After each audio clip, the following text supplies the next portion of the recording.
Assalamualaikum warahmatullahi wabarakatuh. Perkenalkan, nama saya Doni Brambodo, NIM 191011186 dari kelas S1 TT07F. Cita-cita menjadi pengusaha sukses. Di sini saya akan menjelaskan tentang laporan praktikum modul 3 tentang pemilihan atau percabangan. Langsung masuk saja kita ke materinya.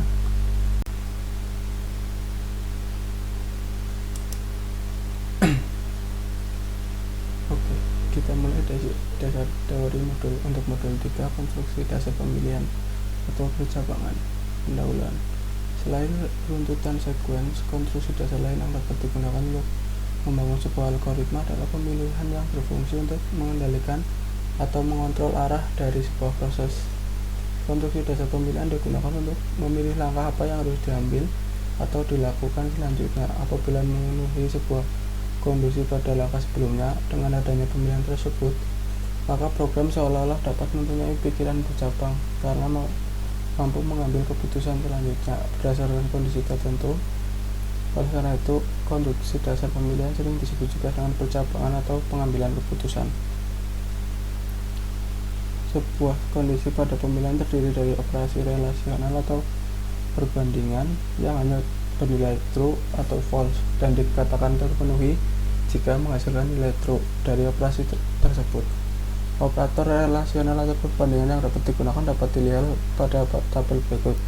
Terdapat operator sama dengan, tidak sama dengan, lebih besar, lebih kecil, lebih besar atau sama dengan, lebih kecil atau sama dengan, logic and, logic or, logic not. Dengan contoh seperti di samping ini. Kita lihat untuk pemilihan tunggal. Pemilihan tunggal digunakan untuk menjalankan proses yang ada pada satu kondisi saja. Jika kondisi terpenuhi atau bernilai true atau benar, maka proses yang ada di dalam kondisi tersebut akan dijalankan, dan jika kondisi tidak terpenuhi bernilai false, maka tidak akan ada proses yang dijalankan. Proses tersebut dilewati. Bentuk flowchart untuk pemilihan tunggal adalah sebagai berikut.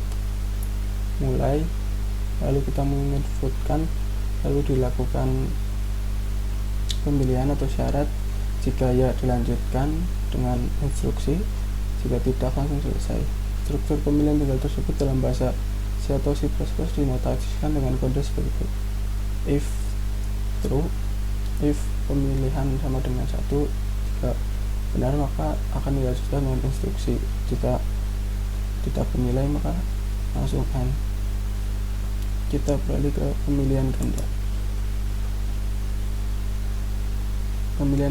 Pemilihan ganda digunakan untuk menjalankan proses yang ada pada salah satu kondisi dari kemungkinan dua kondisi yang ada. Jika kondisi pertama terpenuhi nilai true, maka hanya proses yang ada di kondisi pertama saja yang akan dijalankan, sedangkan proses yang ada di kondisi kedua akan dilewati. Namun sebaliknya, jika kondisi pertama tidak terpenuhi bernilai false, maka proses pada kondisi pertama yang akan dilewati dan proses yang ada pada kondisi kedua yang akan dijalankan. Untuk flowchart untuk pemilihan ganda adalah sebagai berikut. Mulai, syarat. Jika untuk pemilihan tunggal apabila bernilai true akan mendapatkan instruksi, dan bernilai false akan langsung selesai. Untuk pemilihan ganda, jika bernilai true maupun false akan ada instruksi lanjutannya. Ini adalah untuk notasi kode yang digunakan untuk pemilihan ganda, di mana jika bernilai true terdapat instruksi tersendiri, dan jika bernilai else atau salah akan terdapat instruksi tersendiri. Pemilihan majemuk. Pemilihan majemuk digunakan untuk menjalankan proses yang ada pada salah satu kondisi dari banyak kondisi yang ada.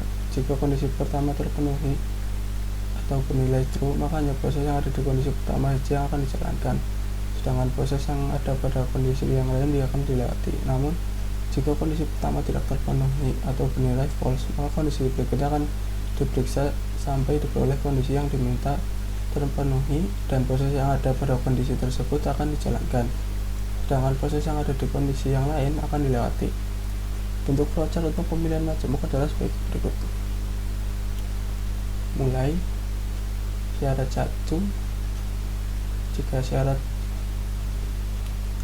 1 benar, true, kan dicek lagi syarat 2 benar, syarat 3, syarat 1 benar, maka akan ke bawah ke instruksi 1. Jika salah, akan ke syarat kedua. Jika syarat sama dengan syarat kedua, akan ke instruksi kedua. Jika tidak sama dengan syarat kedua, cek di syarat ketiga. Jika syarat ketiga sama atau benar, akan menuju ke instruksi ketiga. Namun jika di syarat sini tadi tidak benar, akan ke syarat ke berikutnya sampai ke jika tidak benar syaratnya, akan ke instruksi N dan selesai. Setiap syarat memiliki instruksi masing-masing. Untuk terbukti, if true 1, jika contoh saja jika di sini if kita masukkan pilihan sama dengan 1, jika kita inputkan 1, maka akan memakai instruksi yang ada di 1. Jika di sini else if pemilihan 2, maka akan menggunakan instruksi ini dan selanjutnya sampai jika tidak ada yang benar, maka ke else atau bernilai false di instruksi di sini. Pemilihan majemuk 2 berbeda dengan yang tadi. Jika tadi menggunakan if else, di sini pemilihan majemuk kedua kita menggunakan switch case dan menggunakan struktur if else. Pemilihan majemuk juga dapat dilakukan dengan menggunakan struktur switch case sebagai alternatifnya, namun struktur switch case hanya dapat digunakan untuk kondisi perbandingan sama dengan, tidak dapat digunakan untuk kondisi yang membandingkan lebih dari sama dengan, kurang dari atau kurang dari sama dengan. Selain itu, struktur switch case hanya tergantung pada satu variabel saja dan kondisi yang diperiksa harus berupa data integer, karakter, atau boolean. Oleh karena itu, tidak semua bentuk if else dapat diubah menjadi switch case, tetapi semua bentuk switch case dapat diubah menjadi if else atau else or if. Untuk pemilihan majemuk dengan menggunakan switch case dalam basis sama dengan if else, hanya saja untuk di sini tidak menggunakan if tapi switch untuk variabelnya, lalu ini tidak menggunakan else if tapi menggunakan case untuk instruksinya, dan setiap instruksi akan terdapat break di setiap instruksinya. Pemilihan bersarang. Pemilihan bersarang terjadi ketika struktur pemilihan juga didapat pada instruksi yang ada dalam satu kondisi pemilihan, atau di dalam pemilihan setelah memilih ada pemilihan kembali. Dengan kata lain, terdapat struktur if di dalam struktur if sebelumnya, atau nested if. Jika kondisi if sebelumnya kondisi 1 terpenuhi nilai itu, maka struktur if yang ada di dalam kondisi 2 akan diperiksa dan instruksi di dalam kondisi 2 yang terpenuhi akan dijalankan. Bentuk flowchart untuk pemilihan bersarang adalah berikut. Bentuk pemilihan bersarang dalam bahasa C atau C++ adalah berikut. If true 1, di sini pemilihan pertama, di sini else-nya. Nah, di dalamnya terdapat pemilihan lagi, if else lagi. Itu adalah bentuk atau contoh pemilihan bersarang. Mungkin itu saja materinya. Mari kita berlanjut ke untuk contoh programnya. Program yang saya buat adalah program menu makanan. Ada pemilihan if, jika pilihan sama dengan 1, maka ayam goreng. Dan di dalam pemilihan pertama terdapat tampilan untuk menunya ayam goreng. Lalu di sini minta untuk jumlah porsi. Lalu ini ada pemilihan lagi, ingin memesan minuman. Jika iya, akan ditampilkan menu minuman. Dapat sini ada pilihan lagi. Di sini adalah perintah untuk masukkan. Di sini adalah untuk memasukkan inputan tadi ke menu pilihan. sini ada if pilihan pertama, ini pengeluaran nama jus tomat minuman, masukkan jumlah porsi, pilihan jumlah porsi total. Ya, di sini ada perhitungan untuk total pembayaran, yaitu makanan. Pembelian pertama makanan dikali porsi ditambah dengan jika minuman dikali porsi. Lalu untuk ini adalah pengeluaran untuk total pembayaran. Di sini adalah permintaan inputan untuk uang untuk membayar. Nah,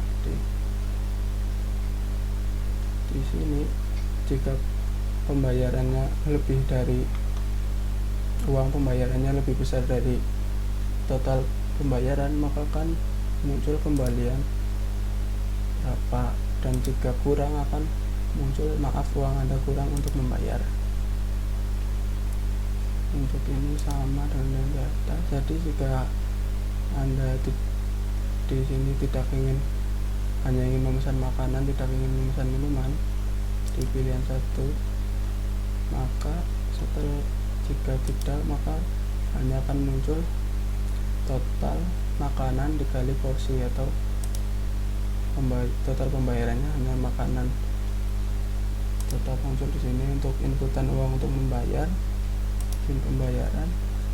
Nah, di sini jika pembayaran lebih dari total, maka akan muncul kembalian, silakan kembalian Anda. Namun jika kurang akan muncul maaf uang Anda kurang untuk membayar. Langsung saja kita coba praktekkannya. Nah, di sini langsung muncul program menu makanan.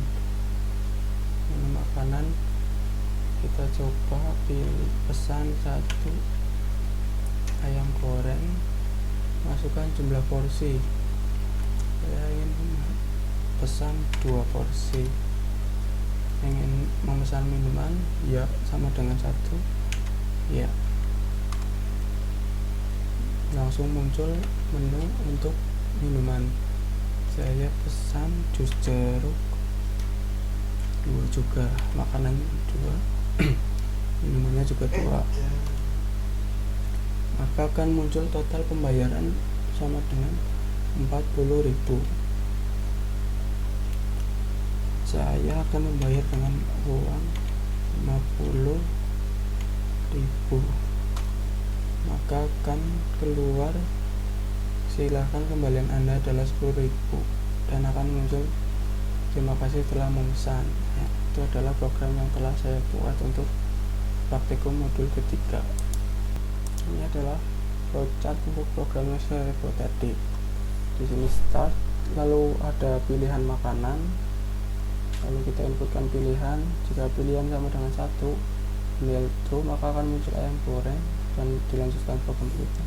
Jika false, pilihan 2 akan muncul nasi goreng, pilihan 3 mie goreng, dan jika salah else langsung end.